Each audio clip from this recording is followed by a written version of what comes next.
주님이 오늘 첫날 우리들에게 주신 말씀을 함께 먹기를 바랍니다. 오늘의 교재는 열왕기상 2장 1절에서 2절까지 1절에서 3절까지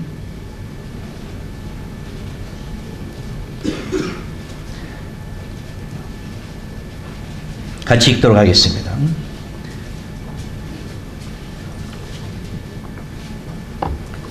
열왕기상 2장 1절에서 3절까지 시작.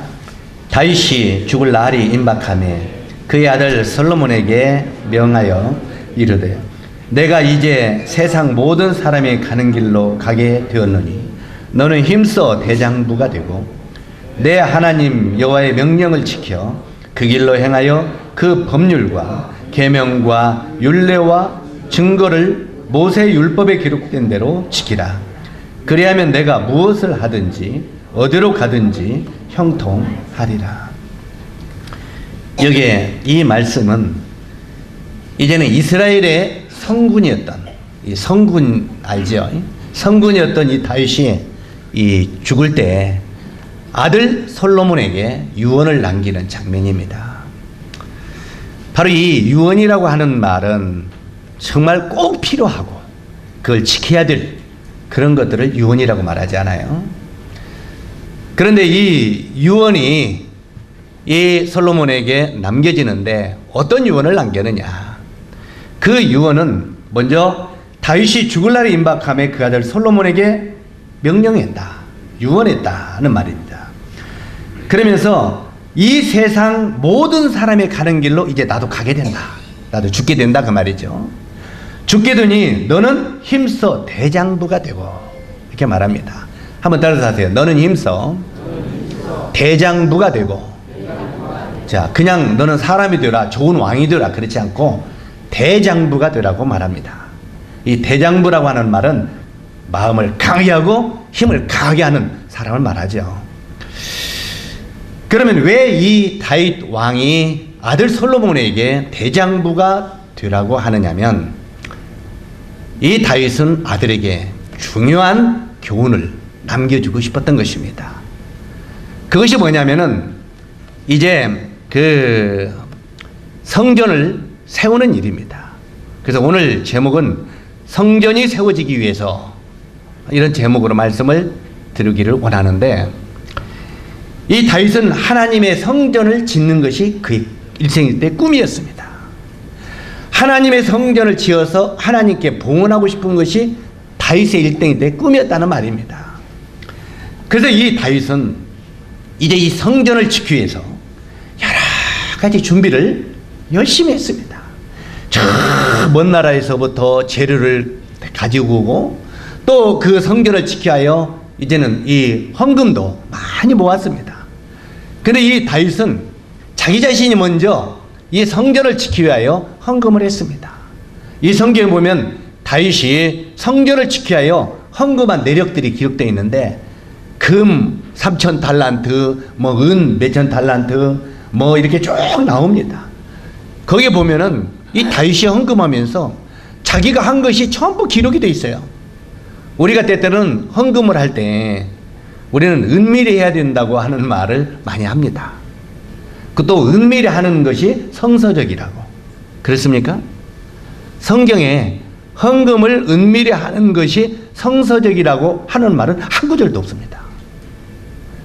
그런데 많은 사람이 어떤 내용을 가지고 그렇게 이야기를 하느냐면 우리가 이제 그 마태복음에 보면 너희가 구제할 때 한번 따라서 하세요. 너희가 구제할 때 왼손이 하는 일을 오른손이 모르게 하라. 이 말씀을 근거로 해서 우리가 은밀히 해야 된다고 말을 합니다. 그 이후에는 은밀하는 말이 없습니다. 그런데 거기에 뭘 할 때 은밀하고 가르쳐 쓰고 있어요?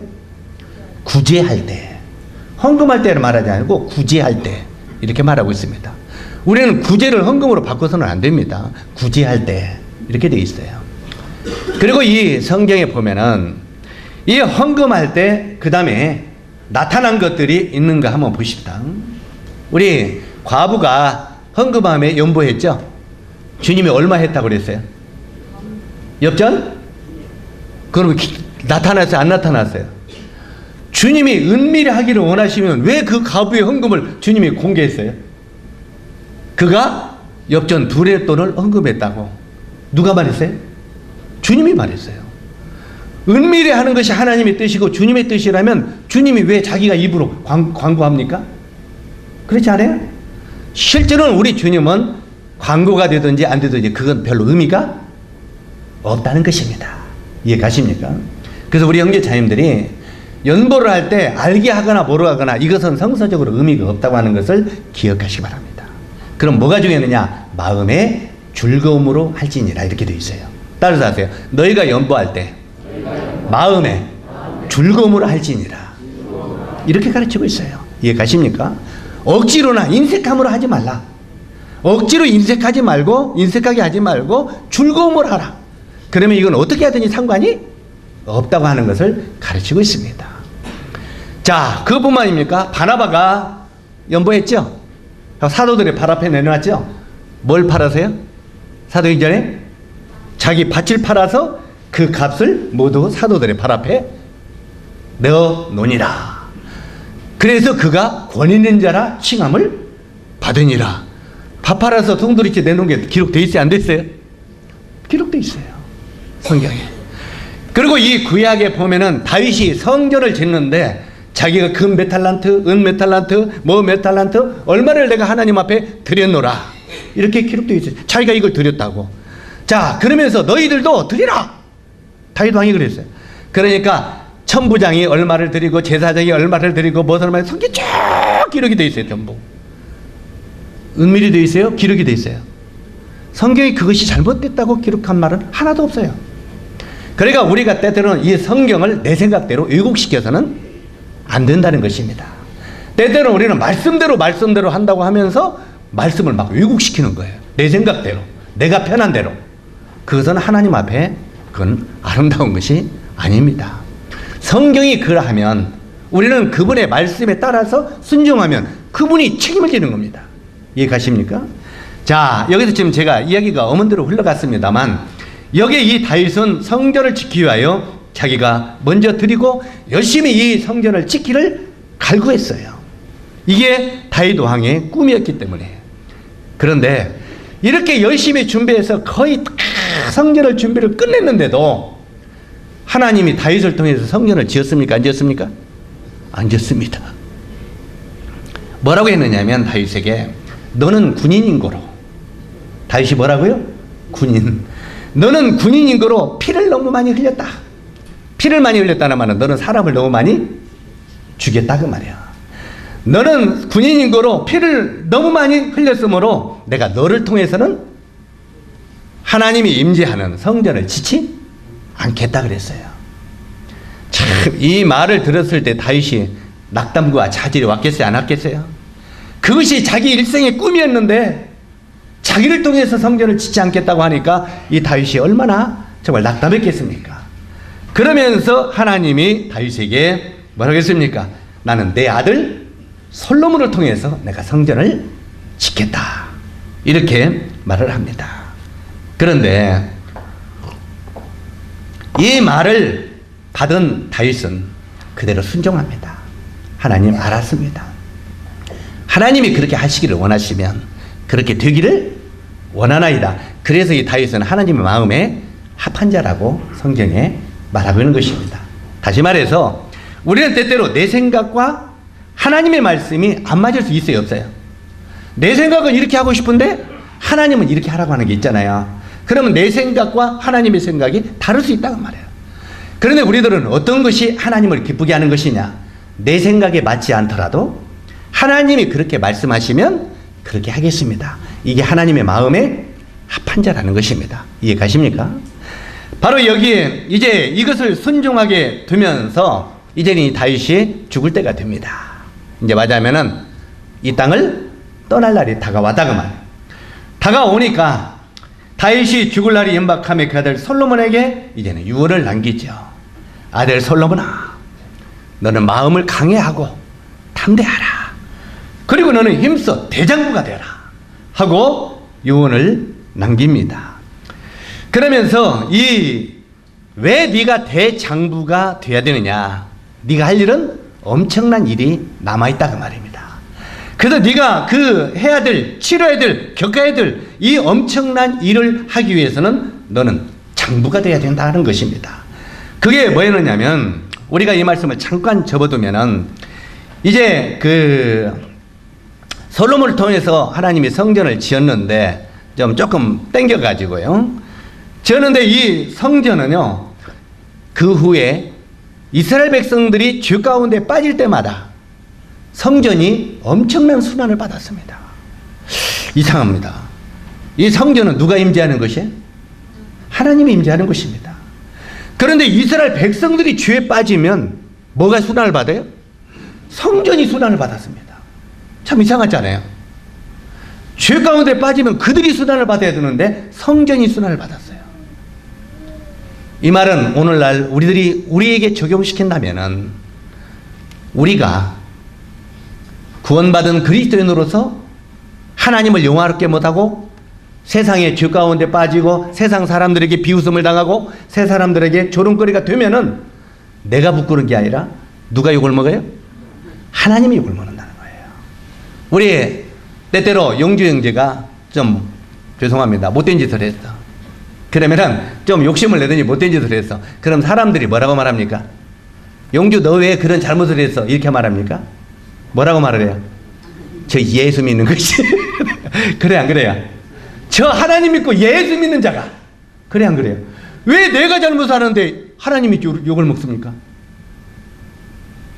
여러분, 오늘 이 진리를 형제 자매들이 깊이 깨달으시기 바랍니다.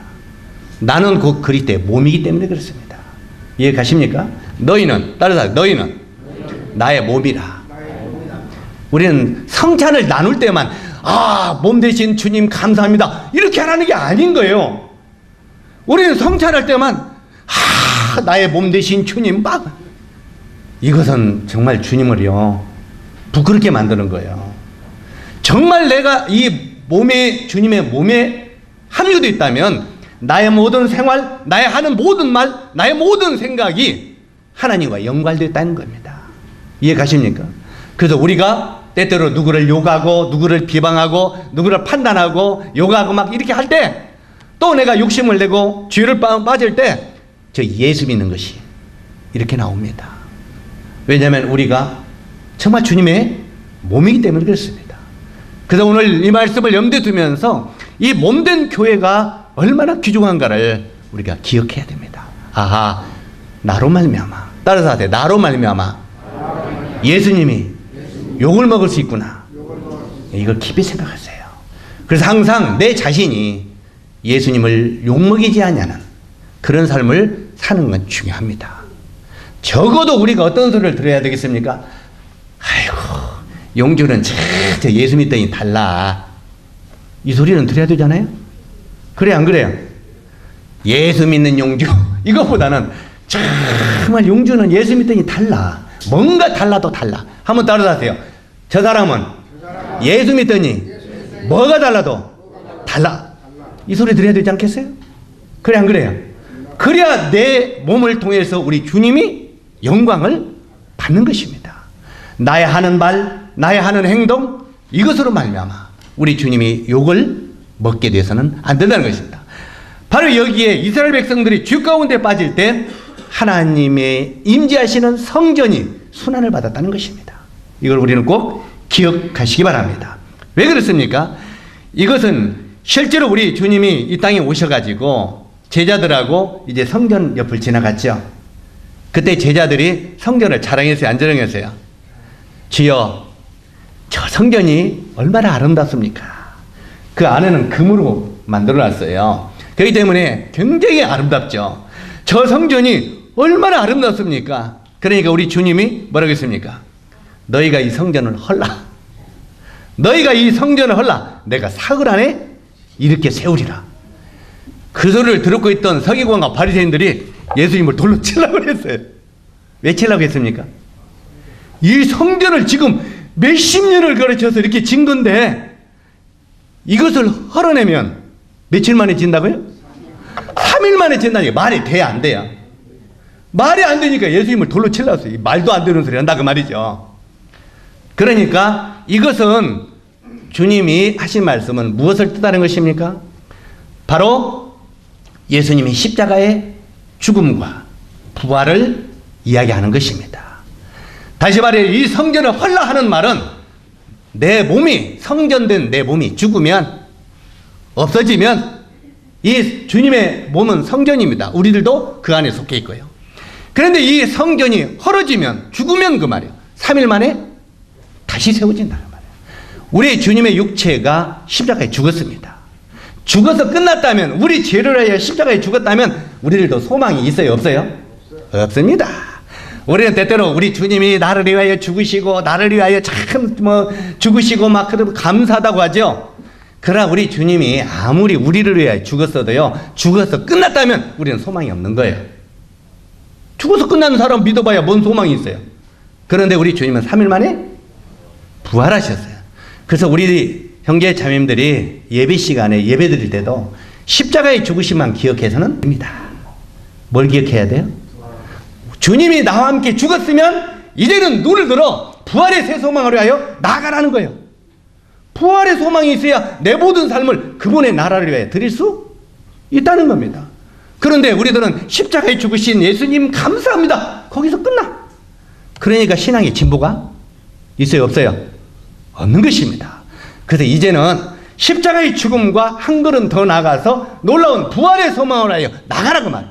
성경에 우리가 고린도전서 15장에 보면 사도 바울이 참된 복음이 무엇이냐 가르치면서 성경대로 그리스도께서 우리 죄를 위하여 십자가에 죽으시고 성경대로 사흘 만에 다시 살아나사, 거기까지가 복음이에요. 십자가의 죽음만 복음이 아니라 그 말이에요. 이 3일 만에 다시 살아나사 우리로 산 소망을 가지고 살게 하려 하심이라, 여기까지가 복음이라 그 말이에요. 이해 가십니까? 그것이 구원받은 성도들 마음속에 자리 잡지 않으면, 소망이 잡지 않으면 우리는 구원받았다고 말하면서도 우리는 십자가에 못 박힌 주님만 기억하고 세상에 어울려 살아가는 것입니다. 그래서 우리가 예수님이 십자가에 죽으셨다가 부활하신 뒤에 사도들이 성령의 충만함을 받고 변했어요. 그러면서 사도들이 예수님이 십자가에 죽이시기 전까지는 베드로도 죽는 게 무서웠어요, 안 무서웠어요? 무서웠습니다. 그런데 이 부활에 놀라운 소망을 베드로가 보고 깨달은 다음에 그 다음부터는 죽음도 불사고 나간 겁니다.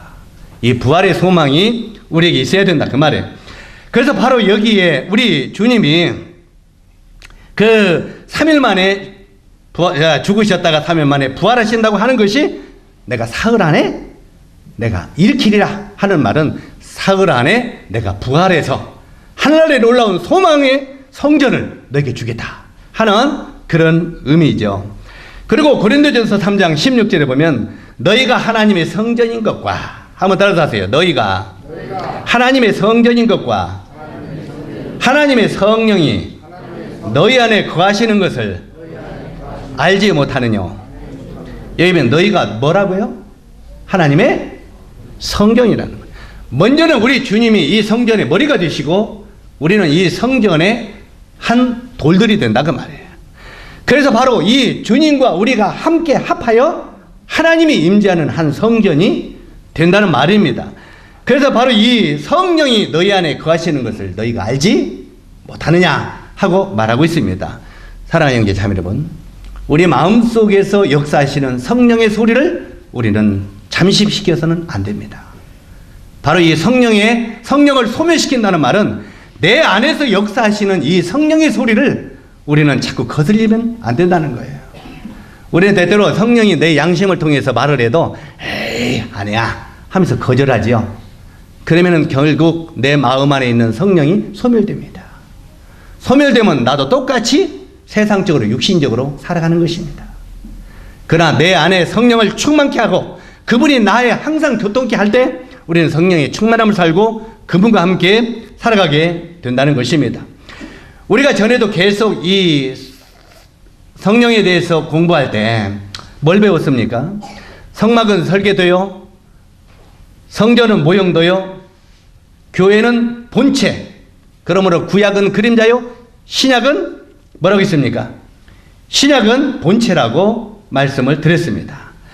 그래서 이 항상 구약의 성전이 지어지기 위해서는 신약의 교회가 어떻게 세워져야 되는가는 연관이 되어 있다는 말입니다. 다시 반복하면 구약이 없는 신약은 있을 수 없고 신약이 없는 구약은 있을 수 없다는 것입니다. 그래서 항상 이 구약은 설계도로 우리들에게 그림자로 보여주시는 거고 신약은 본체가 이루어지는 건데 실제로 이 성전이 구약의 솔로몬이 지을 성전이 지어지는 모습을 보면서 오늘날 신약의 하나님의 몸된 교회가 어떻게 세워져야 되는가를 우리들에게 교훈하고 있다는 말입니다. 자, 이제 열왕기상 6장으로 한번 넘어가 보도록 하겠습니다. 열왕기상 6장 1절 같이 한번 읽도록 하겠습니다. 시작. 이스라엘 자손이 애굽 땅에서 나온 지 480년이요 솔로몬이 이스라엘 왕이 된 지 4년 10월 곧 둘째 달에 솔로몬이 여호와를 위하여 성전 건축을 시작하였더라. 자, 아까 말씀드렸죠. 다윗이 성전을 지키기 위해서 재료를 다 준비했어요. 그런데 그 아들 솔로몬이 바로 성전을 지키기 시작했습니까? 안 했습니까? 안 했습니다. 몇 년 뒤에 성전이 시작됐다고 그랬어요? 4년 뒤에 성전이 지어지기 시작됐다고 말하고 있습니다. 그러면 이 4년 동안 이 솔로몬이 다 준비된 성전을 왜 짓지 않고 기다렸느냐? 그것은 4년 동안 할 일이 있었다는 것입니다. 바로 이 4년 동안 이 성전이 지어지기 전에 제거되지 아니하면 안 될 것들이 있었기 때문에 그 제거시키는 일을 4년 동안 했다는 것입니다. 그 일이 무엇이냐면 첫 번째 2장 23절을 보시기 바랍니다. 2장 23절로 다시 돌아가서 23절을 같이 한번 읽도록 하겠습니다. 시작. 여호와를 두고 맹세하여 이르되 아도니아가 이런 말을 하였은즉 그의 생명을 잃지 아니하면 하나님은 내게 벌 위에 벌을 내리심이 마땅하니라. 그 다음에 24절까지 25절만 시작. 여야다의 아들 분야나를 보내매 그가 아도니아를 쳐서 죽였더라. 여기 보면 첫째 바로 이 솔로몬이 성전을 지키기 전에 할 일이 있었는데 4년 동안 한 일 중에서 첫 번째는 아도니아를 죽이는 일이었습니다. 아도니아. 참 이 아도니아가 누굽니까? 아도니아는요 다윗의 넷째 아들입니다. 다윗 왕의 넷째 아들이에요. 그 다윗이 아내를 많이 뒀어요, 안 뒀어요? 이 아내를 많이 둬가지고 배다른 아들들이 굉장히 많죠. 그런데 이 다윗의 첫 번째 아들이 누굽니까? 첫째는 암논입니다. 둘째는 길르압이고요. 셋째는 압살롬이고 넷째는 이 아도니아입니다. 그런데 암논은 그 압살롬의 여동생 다말을 취해가지고 셋째 동생 배달은 아들이죠. 압살롬에게 죽었습니다. 큰아들이요. 셋째 아들에게 큰아들이 죽었어요. 다시 말해서 셋째 아들의 뭐라고 설명해야 되나? 동생. 친동생이죠. 그러니까 이 한마디로 오빠가 배달은 오빠가 이 셋째 아들 압살롬의 여동생을 취했다는 말입니다. 나쁜 말로 막말로 하면은 강간했다는 말입니다. 그러니까 이 압살롬이 그게 악심을 품고 큰형 배달은 큰형을 죽여버렸어요. 이해 가십니까? 자, 그래서 첫째 아들은 사라졌어요, 안 사라졌어요? 사라졌습니다. 그 다음에 둘째 아들은 길르압입니다. 이 길르압은 조금 부족한 왕자입니다. 다시 말해서 왕제로서는 부족한 왕자예요. 그것도 좀 다른 여인의 아들이었고요. 그래서 아예 이 길르압은 왕제에서 제쳐놓고 그 다음에 셋째 아들은 누구라고요? 압살롬입니다. 이 압살롬은 굉장히 똑똑하고 용감한 왕자입니다. 이 압살롬이 누구한테 반역했어요? 아버지 다윗에게 반역했잖아요. 지가 왕이 되려고. 이 정도 아버지에게 반역할 정도 되면 이 똑똑한 놈이 세상적으로는. 그래 안 그래요? 그런데 이 압살롬이 결국은 요압에게 죽었습니다. 아버지에게 반역하다가 요압 장군에게 죽었지요. 자, 큰아들도 죽었죠. 둘째 아들 길라본 좀 부족하죠. 그 다음에 셋째 아들 압살롬도 죽었죠. 다음에 왕자는 누구예요? 아도니아예요. 아도니아는 그 당시에 굉장히 똑똑한 왕자입니다. 우리가 이 아도니아에 대해서 열왕기상 1장에 보면은 1장 5절에 그렇게 기록이 되어 있습니다. 그때 학기세 아들 아도니아가 스스로 높여 이르기를 내가 왕이 되리라 하고 자기를 위하여 병거와 기병과 호위병 50명을 준비하니 그는 압살롬 다음에 난 자요 용모가 심히 준수한 자라. 그의 아버지가 내가 어찌하여 그리하였느냐 하는 말로 한 번도 그를 섭섭하게 한 일이 없었더라. 여기 보면 이 아도니아가 어떤 사람인가 등장하고 있죠. 바로 이 아도니아는 다윗의 네 번째 아들인데, 형들이 큰형도 죽고 둘째 형은 모자라고 셋째 형도 죽고 이제는 물어볼 것 없이 왕자는 내 것이다, 왕자리는 내 것이다 생각했어요. 그런데 여기는 용모가 준수했다고 그랬습니다. 그리고 아버지가 한 번도 그를 섭섭하게 한 적이 없다고 그랬어요. 그만큼 말하자면 이 아도니아는 똑똑했다는 말이에요? 똑똑하지 않았다는 말이에요? 똑똑했다는 말입니다. 잘생겼다는 말입니다. 그래서 이 아도니아가 내가 왕이 되리라 그랬어요. 여기 조금 전에 1장에 읽었던 말씀에 보면 내가 왕이 되리라 하고 병거와 기병과 한마디로 왕이 그 구색을 갖췄다 그 말입니다. 그리고 아버지 다윗에게 재판을 하러 오면은 지가 도중에 가로막고 다 지가 재판을 해버렸어요. 왕노릇을 했다는 말입니다. 자, 여기에 이것을 볼 때 실제로 아무리 생각해도 자기야말로 왕제로서 합당한 자라고 아도니아는 생각했습니다. 그래서 여기에 조금 전에 읽었던 말에 보면 스스로 자기를 어떻게 했다고요? 높였다. 여기에 우리가 꼭 배워야 될 점이 있습니다. 다른 사람이 나를 높여준 게 아니라 누가 높였다고요? 스스로 자기 자신을 높였다고 기록되어 있습니다. 우리 형제 자매님들이 이 말씀을 우리가 항상 마음속에 잘 받아들일 것은 혹시 나는 내 자신을 스스로 높이는 자는 아닌지 우리는 깊이 생각해야 됩니다. 실제로 때때는 우리는 아나무인이 될 수 있어요. 이것은 나를 높이기 때문에 아나무인이 됩니다. 다른 사람 말을 순종하지 아니하고 특히 막 이렇게 내 생각대로 하는 것은요 교만하기 때문에 그럽니다. 다른 사람의 말을 듣지 않은 건 교만함 때문에 그래요. 그럼 결국 자기 자신을 높였을 때 자기가 스스로 왕이 되리라 하여 이제 이런 일을 행했다는 말입니다. 이 아도니아는 외모나 말에나 모든 면에서 준수했고 사람들도 그를 따랐다고 말하고 있습니다. 여기 보면 요압도 그를 따랐고 그 다음에 많은 제사장 아비아달도 그를 따랐고 많은 사람이 바로 이 아도니아를 따랐다고 말하고 있습니다. 그런데 아도니아가 이 네 번째 왕자가 자기가 자기 자신을 스스로 높여 왕이 되려 했지만 아도니아가 모르는 것이 있었습니다. 아도니아가 뭘 몰랐습니까? 하나님의 뜻과 아버지의 뜻을 진실로 몰랐습니다. 이게 굉장히 중요한 것입니다. 이 아도니아는 하나님의 뜻과 아버지 다윗의 뜻을 몰랐어요. 그저 자기 만족에 빠져있던 사람이었다는 말입니다. 자기 만족에. 그래서 오늘날 이 교회에서요 자기 자신을 스스로 높이는 자가 있으면요 교회가 바로 세워지지 않습니다. 다시 말해서 내 생각은 하고 다른 사람 말을 듣지 아니하는 이런 것들이 되면은 교회가 바로게 세워지지 않는다는 말입니다. 바로 여기에 이 말씀을 볼 때 오늘날 하나님의 교회는 분명히 이 순서와 질서가 있습니다. 한번 따라서 하세요. 하나님은 어지러운 하나님이 아니시오. 질서의 하나님이시라. 하나님은 철저하게 질서 정연하게 교회를 다스리시는 하나님이십니다. 때때로 우리가요, 우리 교회는 전부 형제 자매들이요. 맞습니다. 하나님의 자녀들인가요? 그러나 하나님의 교회가 똑같습니까?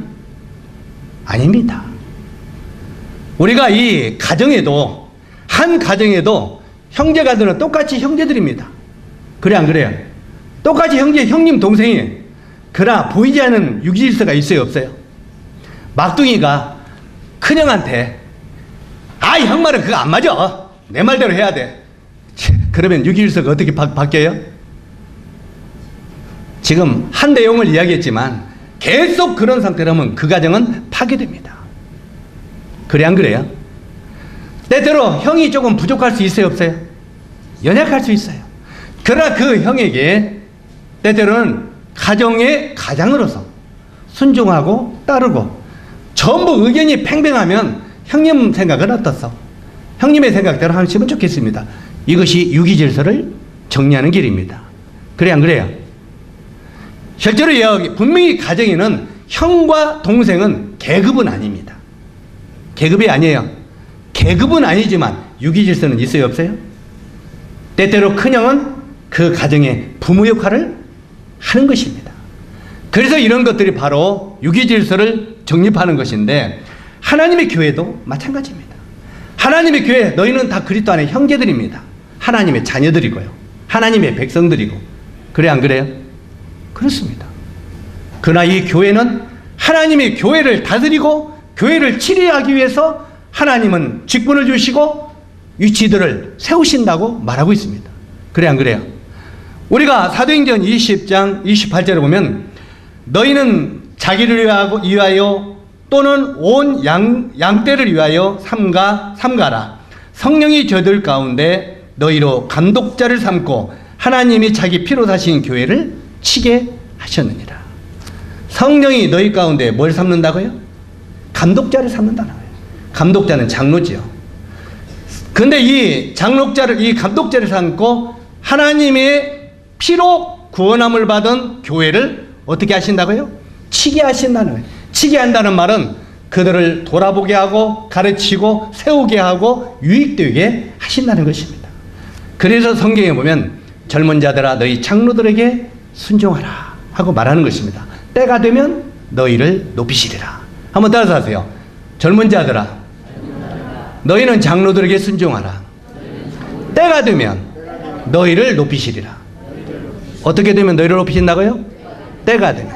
자, 이렇게 말하니까 우리 어르신들은 이렇게 우리는 젊은 자들이 아니니까 우리는 나이가 먹은 어른들이니까. 아닙니다. 성경이 지금 이걸 말하는 것은 세상적인 나이를 이야기하는 게 아닙니다. 우리가 80살이 먹었어도 막 구원받았으면 어린아이입니다. 맞습니까? 80살을 먹어도 구원받았으면 그는 어린아이입니다. 그는 순종하고 배워야 되는 것입니다.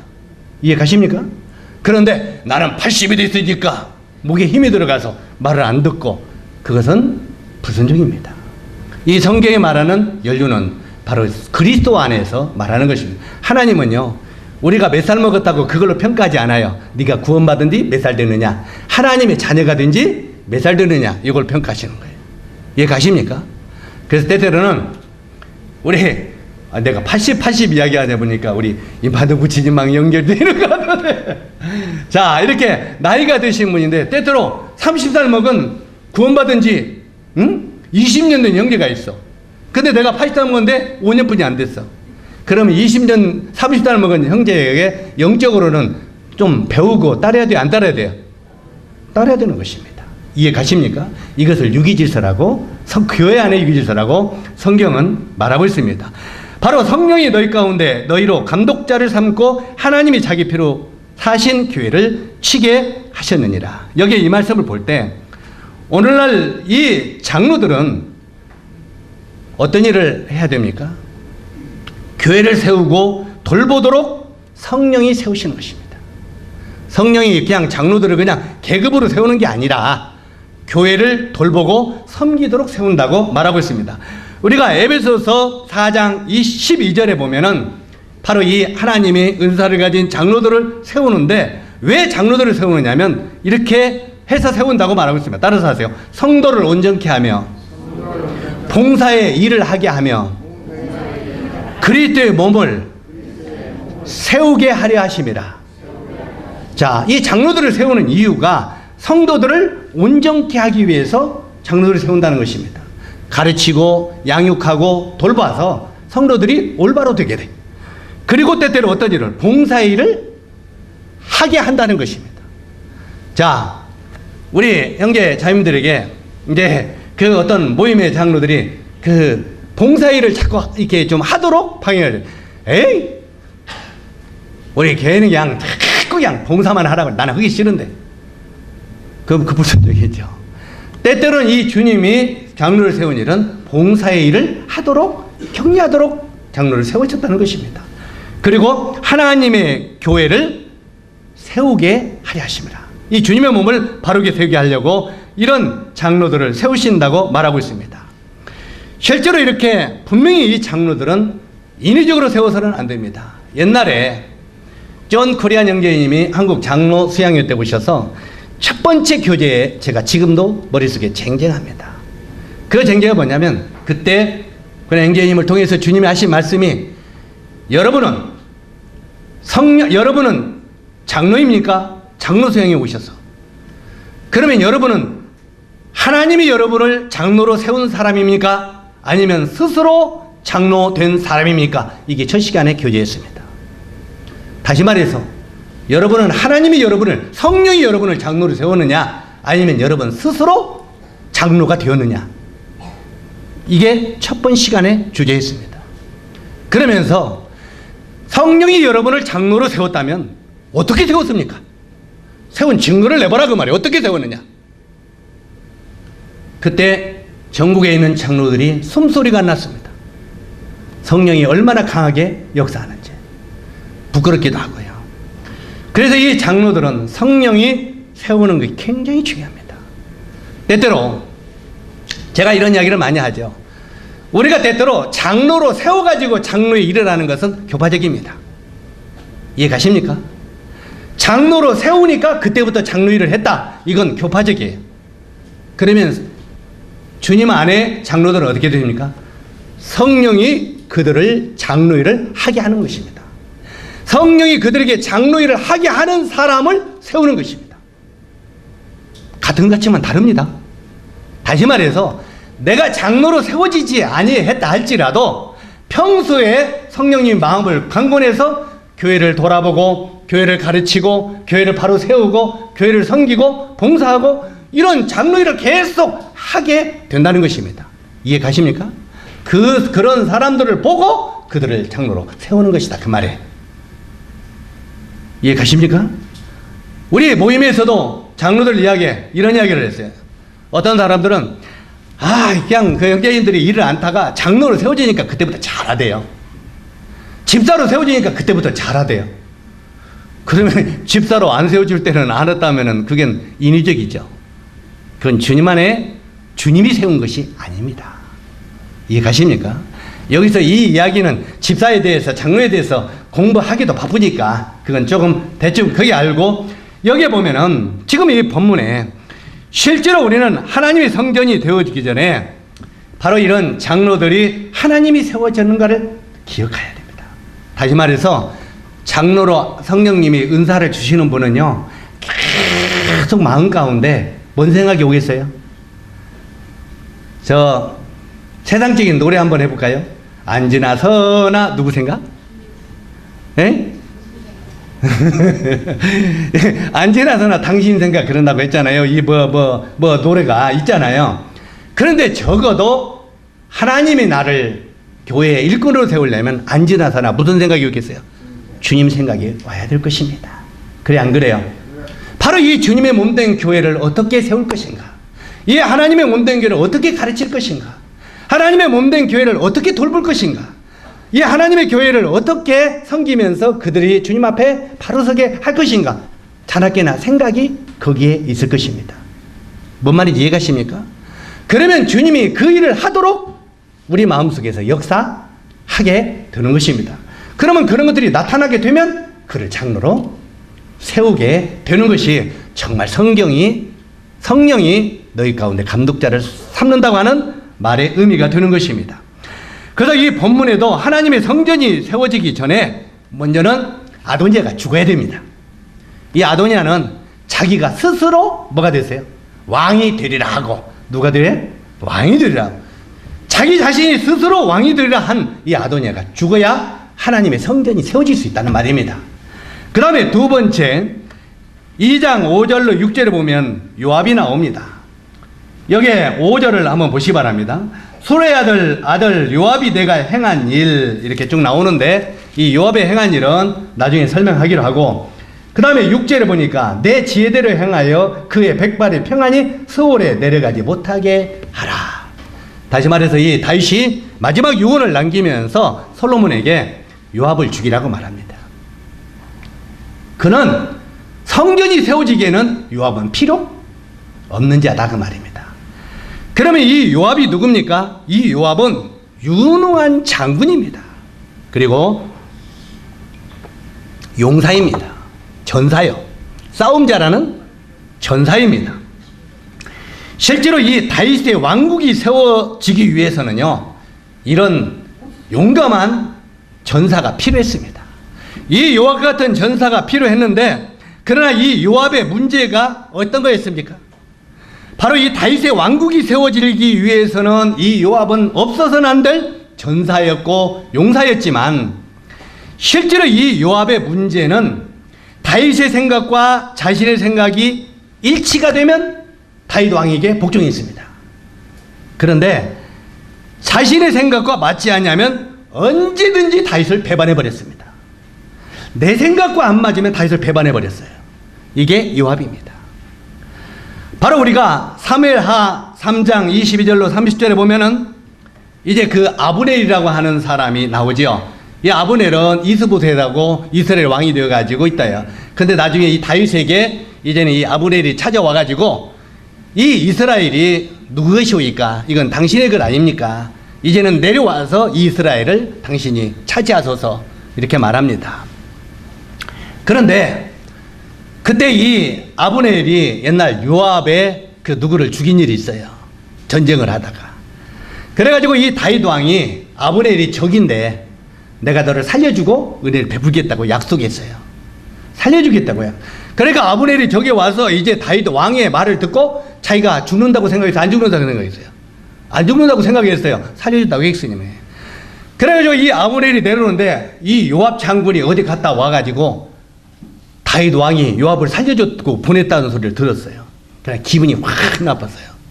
자기가 우리 그 친척 누구를 죽였는데, 형제 누구를 죽였는데 왕이 이걸 살려? 그러면서 왕도 몰래 달려갔어요. 달려가가지고 이 아브넬을 베델에서 잡았어요. 그래가지고 야 왕이 너를 좀 뭐 이야기 좀 하자고 한다 하니까 이 아브넬은 왕이 이야기하자니까 아무 부담 없이 살려준다기 때문에 그러냐고 그를 베델로 끌고 들어갔어요. 베델. 이 베델로 끌고 들어가서 거기서 죽여버렸어요. 그러면 이 베델이 어느 곳이냐면 도피성이 있는 도성입니다. 성경에 하나님께서 이스라엘의 6개 도피성을 만들었어요. 그죠?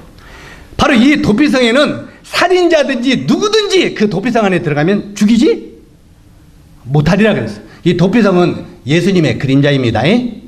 바로 이 도피성 안에 들어가면 죄인들도 살아나는 것처럼 우리가 예수님의 은혜 안에 들어가면 죄인들도 살아난다는 영적인 의미인데, 바로 하나님은 이 도피성에서는 절대 죄인들을 죽이지 못하도록 하나님이 명령했어요. 그런데 아브넬을 도피성으로 끌고 들어가서 거기서 죽였어요. 누구 말을 거절하고 있어요? 하나님 말을 즉시 거절하고 하나님을 대적한 것입니다. 나중에 이것을 다윗이 알았어요. 다윗의 마음이 얼마나 안 좋았겠습니까? 그런데 그 당시 이 요압의 세력이 워낙 막강했습니다. 때때로는 우리가 뭘 보다 보면 허섭이 왕이 있을 때 많죠.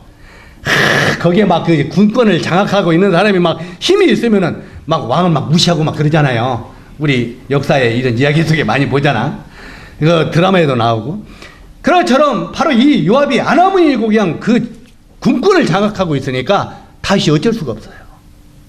그 무서워서. 그런데 다윗은 요압에게 약점도 많아요. 약점을 많이 잡혔어. 특히 뭔 약점을 잡혔습니까? 밧세바를 취하고 그 편지를 써가지고 요압 그 우리아를 전쟁에 제일 앞에 내보내서 그를 죽게 하라고 그랬죠. 요압은 그 왕의 명령을 순종했어요, 안 했어요? 순종했죠. 그렇기 때문에 이 요압 장군은, 이 전사는 다윗 왕의 비리를 잘 알아요, 몰라요? 아마 이 왕의 비리를 잘 알기 때문에 그가 왕의 말을 안 들은 것 같아요. 이게 때때로는 이 상대방의 비리를 말하면 내가 그걸 이용하려고 하는 게 많이 있잖아요. 잘못된 걸 알면. 그러나 이 다윗을 하나님이 그에게 기름 부었다고 하는 걸 기억해야 되는 거예요. 이해 가십니까? 그렇기 때문에 이 다윗의 모든 징계는 하나님이 하시는 것이지 요압이 하는 게 아니라는 것입니다. 그래서 그러는데 이 요압이 바로 이 다윗 왕의 명령을 거절하고 이 아브넬을 데려다 죽여버렸습니다. 다윗이 마음에 부담이 됐지만 어쩔 수 없어요. 그래서 나중에 어떻습니까? 자기가 죽을 때 자기 아들 솔로몬에게 유언을 남깁니다. 내 아들 솔로몬아, 너는 대장부가 되라. 왜 대장부가 되라고 했겠어요? 이 막강한 요압 같은 사람도 너는 죽여야 될 위치에 있기 때문에 마음을 강하게 하라고만. 마음을 쭈리쭈미쭈미쭈미 하지 말라고 말해요. 마음을 강하게 하라. 그리고 그 요압을 죽이라 그랬어. 그는 전에 이렇게 앉았다. 근데 이 요압이요, 아브넬만 죽인 게 아닙니다. 요압이 어떤 사람입니까? 그 압살롬의 아들, 세 번째 아들, 죄송합니다. 다윗의 세 번째 아들 압살롬이 아버지께 대적했잖아요. 반역하고. 그런데도 아들이니까, 아들이 아버지에게 반역했는데도 다윗은 뭐라고 했어요? 그 전쟁을 치를 때 너희가 압살롬을 잘 거든 그를 죽이지 말고 사로잡으라 그랬어. 제발 그를 죽이지 말라. 아들이기 때문에. 그러니까 이 왕의 그 군졸들이 이제 그 다윗을 봅니다. 죄송합니다. 왜 자꾸 내가 헛소리가 나와. 자꾸 그 압살롬을 보는데 압살롬이 머리가 길었어요. 나스리처럼. 이 머리카락을 날리거다 보니까 이스라엘 가니까 상수리나무가 많더라고요. 말 타고 다니다가 머리카락이 휘날리니까 이 머리카락이 그 상수리나무에 걸려버렸어. 그래가지고 말은 도망가 버리고 상수리나무에 머리카락이 달려서 배동배동 매달려 있어. 머리카락이 걸렸어. 그러니까 이 왕의 군사들이 뒤를 쫓다가 그를 사로잡으려고 그랬어요. 왜? 왕이 사로잡혀서 잡으라고 했으니까. 사로잡으려고 하는데 그 뒤에 누가 쫓아옵니까? 요압 장군이 쫓아오는 거예요. 쫓아와서 너희들 지금 뭐하냐? 그러니까 지금 다윗 왕께서 이 압살롬을 사로잡으라고 해서 지금 사로잡으려고 하는 중입니다. 저리 비켜! 나는 너희들과 시비할 시간이 없어. 저리 가! 쫄병들이 장군이 비키라니까 비키잖아요. 비키니까 창으로 압살롬을 죽여버렸어요. 찔러 죽여버렸어요. 다시 말해서 이 요압은 자기 생각과 안 맞으면 하나님의 말씀이건 왕의 말이건 아나무인이었다는 말이에요. 이해 가십니까? 때때로 우리 삶 속에서도요, 조용히 우리는 우리 자신을 돌이켜볼 시간이 있어야 돼요. 정말 내 자신은 하나님의 말씀과 때때로는 교회 어떤 장로들과 이런 모든 말에 대해서 아나무인 생각을 갖고 있지는 않았는지 한번 돌이켜봐야 됩니다. 만약에 내 안에 아나무인 같은 내 생각대로 그냥 막 이런 요압 같은 마음이 있었다면 결국은 내 자신도 하나님 앞에 죽어야 된다고 하는 것입니다. 결국은 이 다윗이 요압을 죽이라고 말합니다. 그는 성전이 세워지기 위해서는 그가 필요하지 않다는 것입니다. 그 다음에 이제 세 번째 보니까 누가 등장합니까? 시므이가 등장합니다.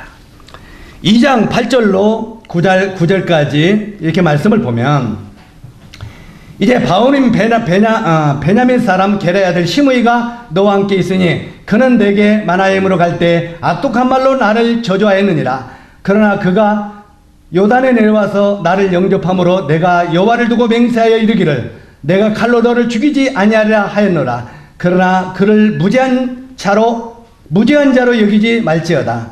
너는 지혜 있는 사람이므로 그에게 행할 일을 알지니 그의 백발이 피 가운데 내려가게 하라. 바로 여기에 이 다윗이 이제 시므이를 죽이라고 말합니다. 죽으면서 유언을 남긴 것이에요. 여기 시므이가 어떤 사람입니까? 이 시므이는요, 자기 자신의 이익에 굉장히 민감한 사람입니다. 그는 물론 사울과 관계도 있었지만 그는 어떻게 하든지 자기 자신이 이익되는 편에 섰습니다. 그는 한마디로 이 시므이는요, 기회주의자였다는 말입니다. 기회주의. 이 기회주의자였는데 다윗보다 압살롬이 이 모든 면에서 유리하는 상황이 전개되는 걸 보았습니다. 맞아면 압살롬하고 다윗하고 싸움을 하는데 압살롬 때문에 모든 것이 유리하게 이 전개되었더라 그 말입니다. 그 전개되는 걸 보고 압살롬 편에 서서 다윗에게 티끌을 날리고 돌을 던지며 저주했던 것을 보게 됩니다. 우리가 그 앞에 사무엘하 16장 5절로 14절을 읽어보면은 거기에 이제 이 시므이가 그 바울임까지 그 압살롬에게 다윗이 쫓겨갈 때 쫓아오죠. 쫓아와가지고 이제 그 도망가는 다윗에게 대고 뒤꿈치나 대고 막 저주합니다. 야, 이 비루한 자야, 가거라, 가거라. 이 비루한 자야 하는 말은 이 비루 먹을 자식아 그 말이에요. 이 상대하지 못할 자식아 이 말이에요. 가거라, 가거라 하면서 그에게 돌을 던지고 이 다윗 왕에게요. 그리고 막 먼지를 털고 막 저주하면서 욕을 했습니다. 그때 이 다윗의 옆에 함께 가던 그 아비새 장군이 그렇게 말합니다. 왕이요, 어찌 저런 죽은 개 같은 자가 우리 왕을 저주하리까? 내가 당장 내려가서 저 목을 탱강 잘리리까? 이렇게 말합니다. 내가 아마 다윗 왕이라면은 그래 빨리 가서 목을 탱강 잘라버리라 그렇게 말했을 거예요. 그런데 다윗은 뭐라고 말합니까? 다윗은 수레 아들 아비새야, 네가 왜 나를 괴롭게 하느냐 그랬어요. 지금 다윗을 도와주고 있습니다.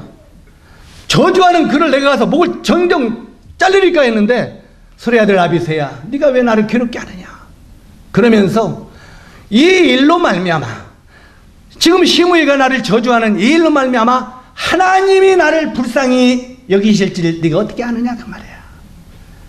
여기에요, 사실은 이 다윗은요 하나님의 주권을 철저하게 인정하고 산 사람입니다. 나의 주인은 하나님이신 것을 철저하게 인정하고 살았다는 말입니다. 무슨 말입니까? 하나님이 나를 불쌍히 여겨서 나에게 은혜를 베푸실 줄입니다. 차라리 시므이가 나를 저주하는 것이 차라리 좋다 그 말이에요. 왜? 하나님이 나를 불쌍히 여기. 우리 때때로는요 누가 막 핍박을 하고 어려움을 당하면 사람들이 불쌍히 여기죠. 그래 안 그래요? 때때로 이제 우리 저 민경이가 막 학교에서 왕따를 당해서 막 그러면은 옆에 사람들이 참 치근하고 불쌍하게 여기잖아요. 그냥 옆에서 나도 볼 때 그냥 불쌍히 여기서 그냥 저런 자식 누가 그랬냐 내가 가서 그냥 이런 마음이 오잖아요. 막 왕따를 당할 때. 그러니까 실제로 시므이가 나를 저주할 때 하나님이 나를 불쌍히 여기지 어떻게 하느냐 그 말이에요. 오히려 그렇게 되기를 원한다고 하는 것이 바로 이 다윗의 인격입니다. 이 다윗은 철저하게 우리 주님의 주권을 인정하고 우리 주님을 신뢰하는 그런 삶을 산 것입니다. 그런데 시므이 생각과는 달리 다윗이 영원히 쫓겨난 게 아니라 왕권을 회복받아가지고 다시 돌아옵니다. 그래 안 그래요? 다시 돌아오니까 시므이가 쫓아나가죠. 쫓아나가면서 다윗이 왕권을 회복하다가 오니까 이제 자기는 죽었잖아요. 나가지고 싹싹 빌면서 뭐라고 말합니까? 왕이요, 지난날 내가 저주한 걸 용서해달라고. 그때는 내가 정신이 까닥 돌아가지고 잘못했다고 빌지요. 그러니까 그때 다윗이 빌는 용서를 비는 시므이를 용서해 줍니다. 그런데 다윗이 죽으면서 아들 솔로몬에게는 그렇게 말합니다. 아들아, 너는 지혜로운 자인 거로 이런 자를 살려줘서는 안 된다. 그를 죽이라 그랬어요. 그를 죽이라. 나중에 결국은 이 솔로몬은 이 세 사람을 다 죽입니다.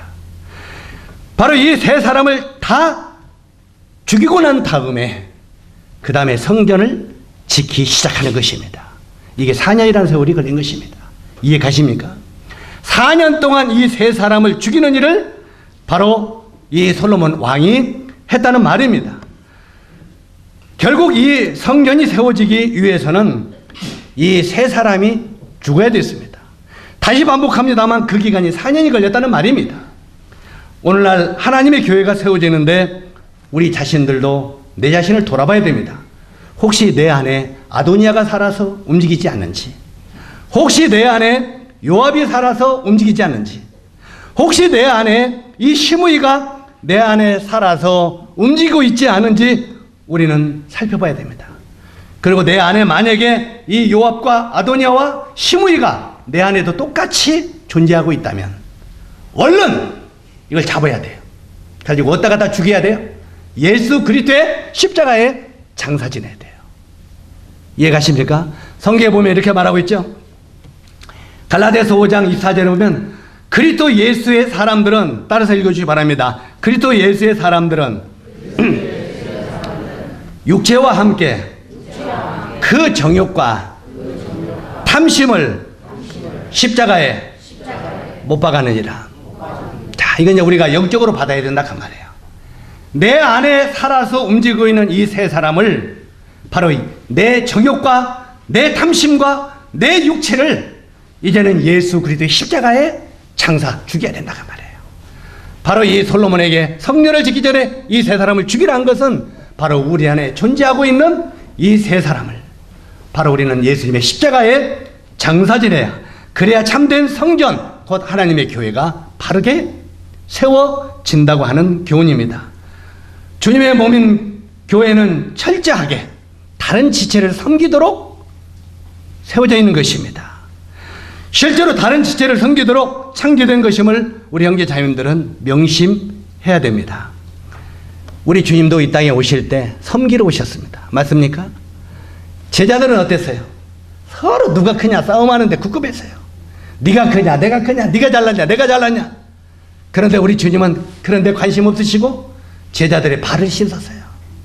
그러면서 뭐라고 말합니까? 내가 이 땅에 온 것은 섬김을 받으러 온 것이 아니요 섬기려 하고 모든 사람을 하여 내 목숨을 대성물로 주려 하심이라.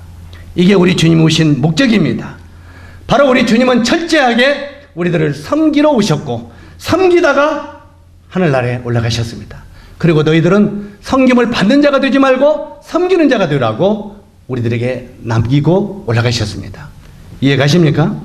그래서 우리가 서로 피차 이 서로 성도들을 섬기고 세워지는 이런 일을 하면 하나님의 교회는 아름답게 세워지게 될 것입니다.